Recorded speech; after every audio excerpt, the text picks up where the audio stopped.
الحمدللہ رب العالمین والصلاة والسلام علی سید الانبیاء والمرسلین وعلی آلہ واصحابہ اجمعین اما بعد فاعوذ باللہ من الشیطان الرجیم بسم اللہ الرحمن الرحیم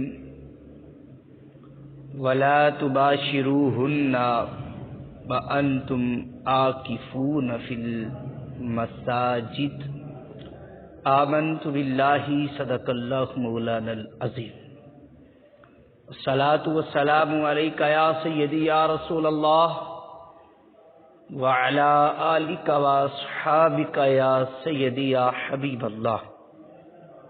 اللہ تبارک و تعالی کے فضل و کرم سے آج ہمیں ماہ رمضان المبارک کا 20واں روزہ نصیب ہوا ہے۔ تو اللہ تبارک و تعالیٰ کی بارگاہ میں دعا ہے، پروردگار عالم آقا کریم صلی اللہ علیہ وآلہ وسلم کے صدقے ہمارا روزہ اپنی بارگاہ میں قبول فرمائے اور ہمارے لیے ذریعہ نجات بنائے۔ آج کا جو موضوع سخن ہے وہ ہے اعتکاف۔ ماہ رمضان المبارک میں اللہ تعالیٰ نے امت مسلمہ کو مختلف انواع کی عبادت کا سرور عطا فرمایا ہے۔ ان عبادات میں سے ایک نہایت ہی منفرد اور لذیذ عبادت رمضان المبارک کے آخری عشرے کا اعتکاف کرنا ہے۔ اعتکاف مخلوق سے رابطہ منقطع کر کے خالق کی طرف بھرپور انداز میں متوجہ ہونے کا نام ہے۔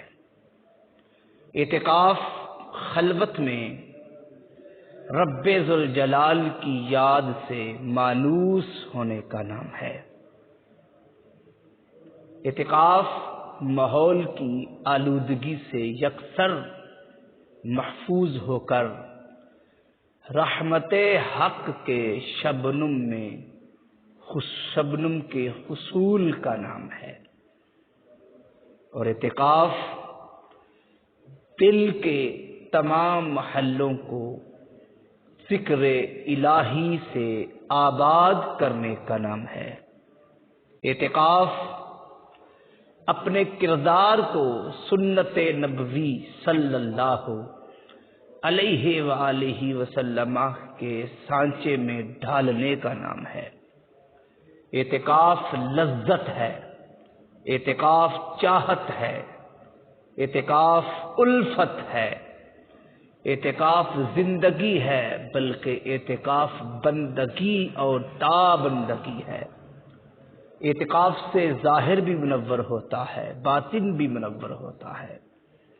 اعتکاف سے دربار رسالت مآب صلی اللہ علیہ وآلہ وسلم کے ذریعے سے دربار الہی میں انسان کو رسائی کا شرف ملتا ہے۔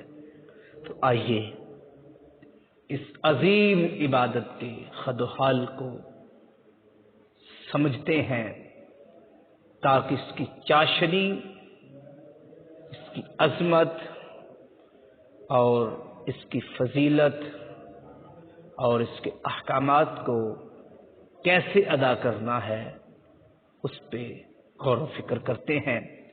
خالق کائنات نے ارشاد فرمایا وَلَا تُبَاشِرُوهُنَّ، اور اپنی بیویوں کو ہاتھ نہ لگاؤ، وَأَنْتُمْ عَاکِفُونَ، اس حال میں کہ تم معتکف ہو، اس حال میں کہ تم اعتکاف کر رہے ہو، فی المساجد، مسجدوں میں۔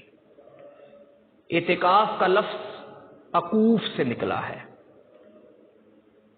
اور اس کا لغوی معنی کیا ہے؟ الاقبال علی الشیء، کسی شے کی طرف متوجہ ہونا، اپنے آپ کو کسی چیز کے ساتھ منسلک کر کے پابند کر دینا اور روک لینا، یہ اعتکاف کا لغوی معنی ہے۔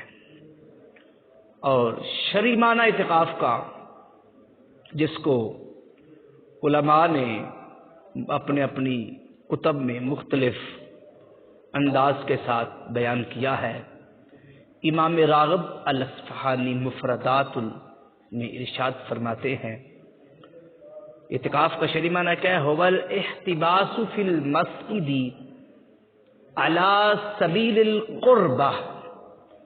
اعتکاف یہ ہے کہ اپنے آپ کو مسجد میں بندگی کی خاطر روک لینا، یہ اعتکاف کہلاتا ہے۔ میرے اور آپ کے آقا صلی اللہ علیہ وآلہ وسلم نے اعتکاف کی بڑی فضیلت کو بیان فرمایا، اور یہ نبی مہربان صلی اللہ علیہ وآلہ وسلم کا عمل ہے۔ آقا کریم صلی اللہ علیہ وآلہ وسلم حضرت عائشہ صدیقہ رضی اللہ تعالی عنہ روایت کرتی ہیں، ان نبی صلی اللہ علیہ وسلم کان یعتکف العشر الاواخر من رمضان حتی توافی اللہ ثم اعتکف ازواجہ من بعدہ، او کما قال علیہ الصلاۃ والسلام۔ آقا کریم صلی اللہ علیہ وآلہ وسلم سیدہ عائشہ فرماتی ہیں کہ رمضان المبارک کے آخری عشرے میں اعتکاف فرماتے تھے، یہاں تک کہ آپ کا وصال مبارک ہو گیا، یعنی اللہ تبارک و تعالیٰ نے آپ کو اپنے پاس بلا لیا۔ پھر نبی مہربان صلی اللہ علیہ وآلہ وسلم کے بعد آپ کی ازواج مطہرات اعتکاف فرمایا کرتی تھیں۔ ایک اور مقام پہ نبی پاک صلی اللہ علیہ وآلہ وسلم نے ارشاد فرمایا، جس نے، اس کو ابن ماجہ نے روایت بھی کیا ہے، کہ جس آدمی نے اعتکاف کیا وہ گناہوں سے باز رہتا ہے اور نیکیوں سے اسے اس قدر ثواب ملتا ہے جیسے اس نے تمام نیکیاں کی ہوں۔ اور پھر ایک اور مقام پہ تاجدار کائنات صلی اللہ علیہ وسلم نے ارشاد فرمایا، جس نے 10 دن اعتکاف کیا تو اسے ثواب کتنا ملے گا؟ 2 حج اور 2 عمروں کا ثواب اللہ اسے عطا فرما دے گا۔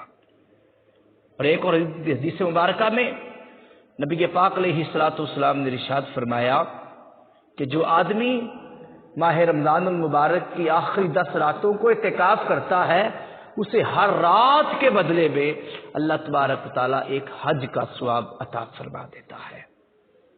تو میرے بھائیوں، یہ کتنا عظیم ثواب ہے، یہ کتنا عظیم اجر ہے۔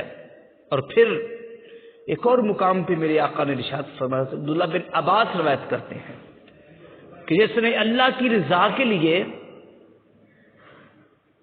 1 دن کا اعتکاف کیا تو اللہ تعالیٰ اس کے اور جہنم کے درمیان 3 خندقیں حائل کر دے گا، اور ہر خندق کے درمیان، مشرق و مغرب کے درمیان جتنا فاصلہ ہے اس سے زیادہ فاصلہ ان دونوں کے درمیان اللہ فرما دے گا۔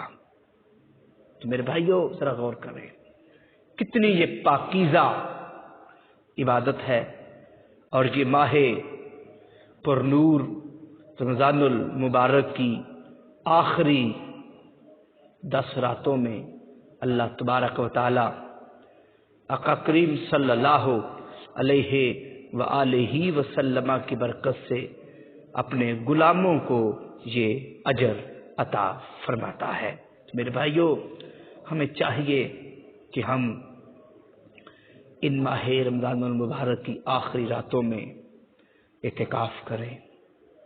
اور اعتکاف مرد کا مسجد میں ہوتا ہے، غیر مسجد میں مرد اعتکاف کرے گا تو اس کا اعتکاف نہیں ہوگا۔ اور اعتکاف کی 3 قسمیں ہیں، واجب، سنت اور نفل۔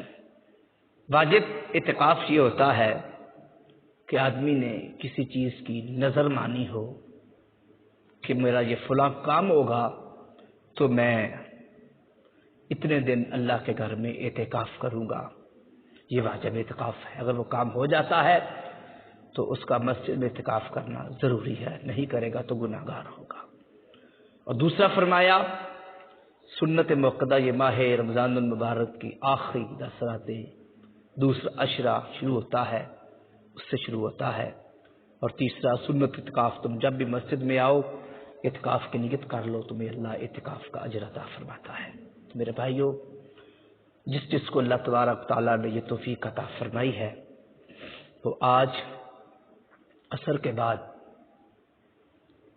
چند ضروری چیزیں لے کر مسجد کی طرف سفر کرے، مسجد میں آئے اور مسجد میں اس نے روزے کو افطار کرنا ہے، یہ سنت اعتکاف ہے۔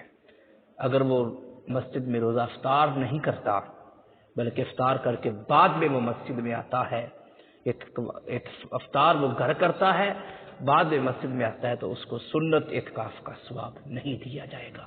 اس لیے اللہ تعالیٰ نے جس خوش نصیب کو اس ماہ مقدس میں اعتکاف کی پر نور ساتوں کو حاصل کرنے کا موقع نصیب فرمایا، وہ ضرور اس بابرکت اور روحانی اعتکاف میں، اور صاح اعتکاف کا معنی بھی یہی ہے، سب کچھ چھوڑ کر اپنی لو اللہ سے لگا لینا۔